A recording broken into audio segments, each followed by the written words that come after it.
haja obstáculos aqui no nosso tabuleiro eleitoral, Pedro Duran. Ó, já tem a música, porque tem muito jogador aí para muita peça, tem vários obstáculos nesse nosso jogo aqui. O Noriega me jogar no campo é fácil. Eu quero ver ele vir aqui e falar desse jogo. Porque esse jogo aqui não é para amadores, né?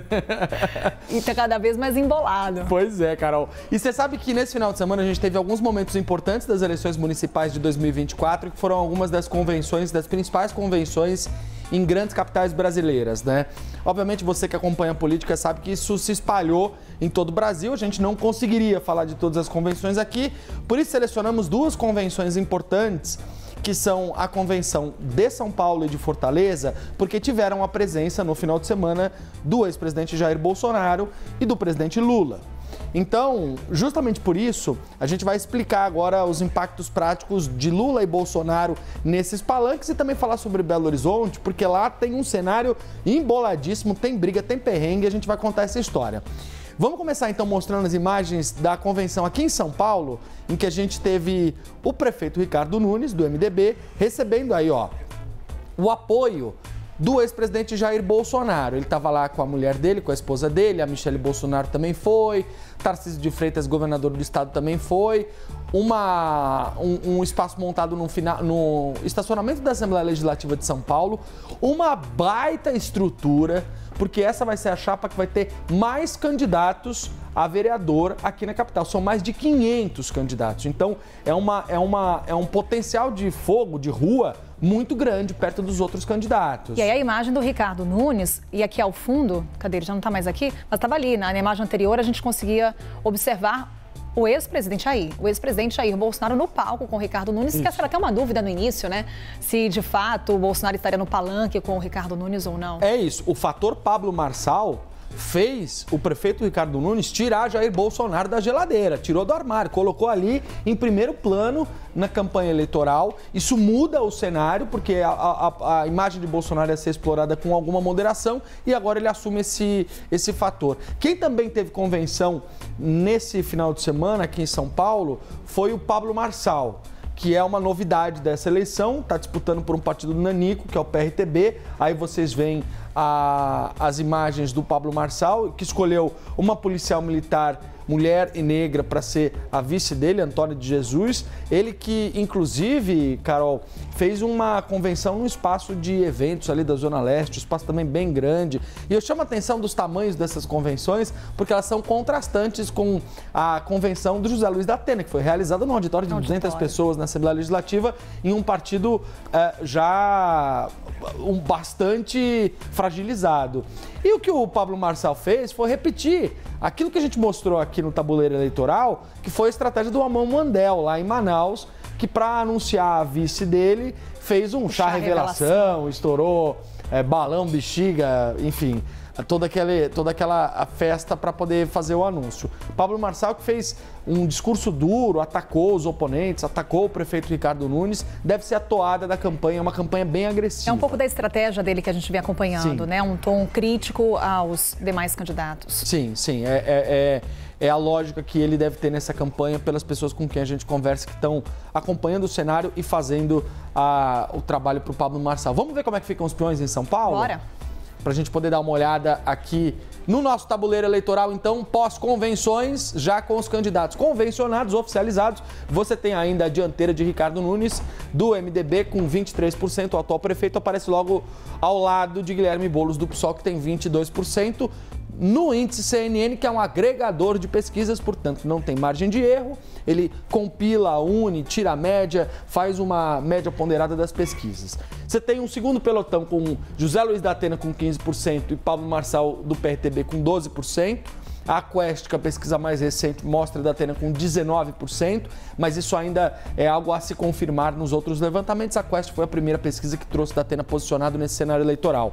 Tabata Amaral do PSB com 6%, Marina Helena do Novo com 3%, o Kim Kataguiri, que já desistiu da eleição, mas ainda figura no índice porque não tem uma nova pesquisa pós-desistência, aparece com 3%, que devem migrar para esses dois primeiros pelotões aqui. Acompanhar para onde vão os votos, que seriam de Kim Kataguiri, do União Brasil. Falamos aqui de Bolsonaro, em São Paulo, e o presidente Lula seguindo essa lógica de polarização dessas disputas municipais, Pedro? Lula foi a Fortaleza, onde o grande adversário do candidato do PT é o atual prefeito José Sarto do PDT, que é daquele grupo de Ciro Gomes. Vamos ver as imagens de Lula com Evandro Leitão, que é o candidato escolhido pelo PT para poder disputar a eleição em Fortaleza. Carol, e é bom lembrar, Lula estava de máscara aí porque estava resfriado e tal, é bom lembrar que essa viagem do Lula lá em Fortaleza, ela tem também um fator simbólico que é tentar reunificar o partido que ficou desgastado depois de uma briga interna que tinha a Luiziane Lins, deputada federal também, com o Evandro Leitão ali, tentando conseguir essa vaga. Ela já tinha sido prefeita de Fortaleza, inclusive, ela aparecia bem nas pesquisas eleitorais e ela foi preterida pelo partido para que o Evandro Leitão fosse o escolhido para disputar as eleições desse ano. Então a gente está falando de uma eleição que você tem o apoio do governador, que aparece ali, Eumano Freitas, você tem o apoio de Camilo Santana, do outro lado, que hoje é ministro do Lula, também era ex-governador, e você tem o Evandro Leitão como escolhido pelo PT para poder disputar a eleição, que não está liderando e não tem, neste momento, um cenário de segundo turno. Vamos dar uma olhada como é que ficam os tabuleiros lá em Fortaleza para a gente posicionar o candidato escolhido pelo PT para disputar a eleição.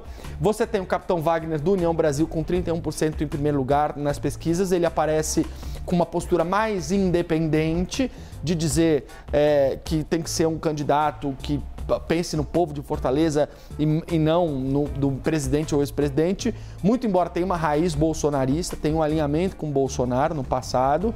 Você tem o José Sarto do PDT, que é o atual prefeito, com 17%, com o apadrinhamento do Ciro Gomes, a da ala política do Ciro, da qual se desvencilhou o Cid Gomes, que está apoiando o Evandro Leitão, mas não estava lá na convenção do deputado. Você tem o André Fernandes do PL, que é o candidato de Bolsonaro, com 13%, e o Evandro, olha onde ele está, Carol, lá em quarto lugar, com 9%.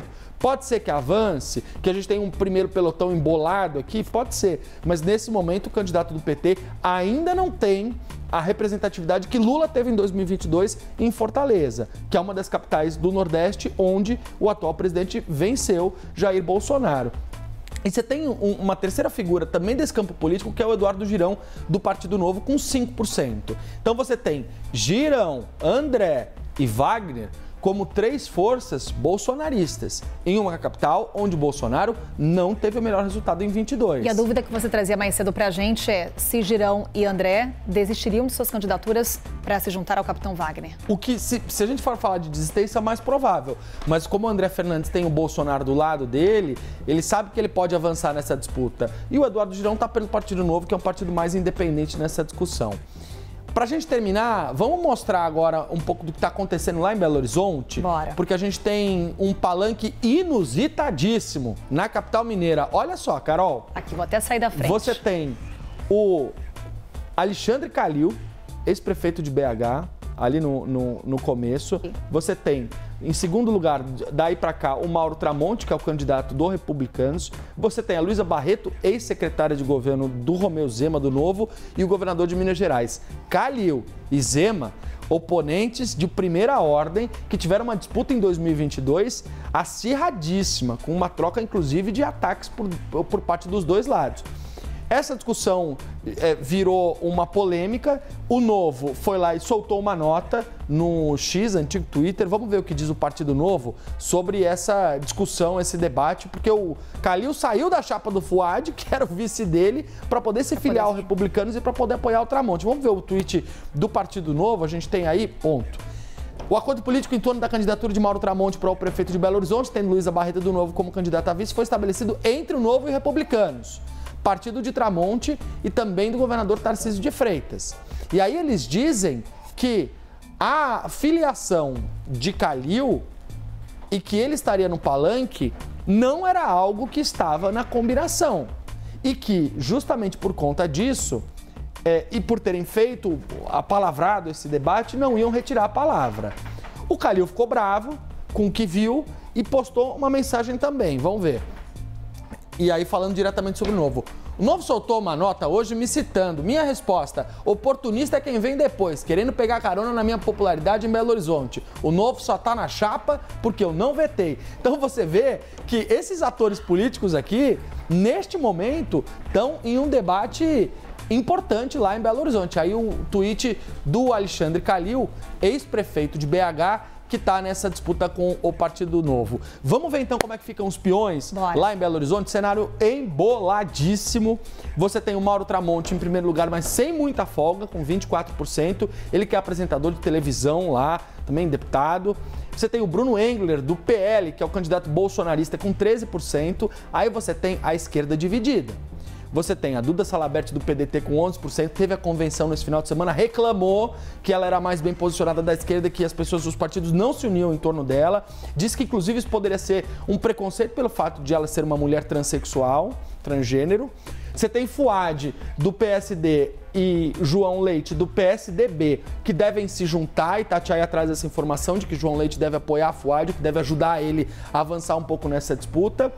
Você tem o Carlos Viana do Podemos com 8% e o Rogério Correia do PT com 6%. Então, assim, você percebe que a esquerda está dividida, a direita está dividida, é um cenário muito pulverizado, tudo pode acontecer e esse cenário pode ainda, inclusive, afunilar. É um dos cenários mais embolados que a gente pode colocar, né, Pedro? Principalmente diante desse pelotão aqui, que podemos ter uniões entre as legendas e muda completamente a reconfiguração aqui do nosso tabuleiro. É isso. É claramente, Carol, um cenário em que você tem toda a condição de alguma dessas peças negociar com outra, apoiar, juntar numa chapa, afunilar para poder disputar a eleição com mais coesão.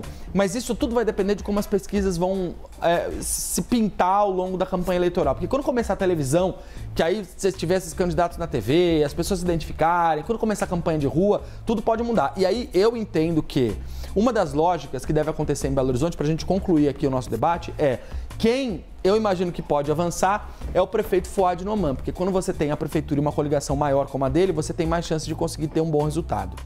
Ufa, hein? Tabuleiro eleitoral aqui com o Pedro Duran, trazendo pra gente um pouco do cenário em 3 capitais. Pedro tá sempre de olho, nos atualizando sobre as eleições. Obrigada, Pedro. Valeu, Carol.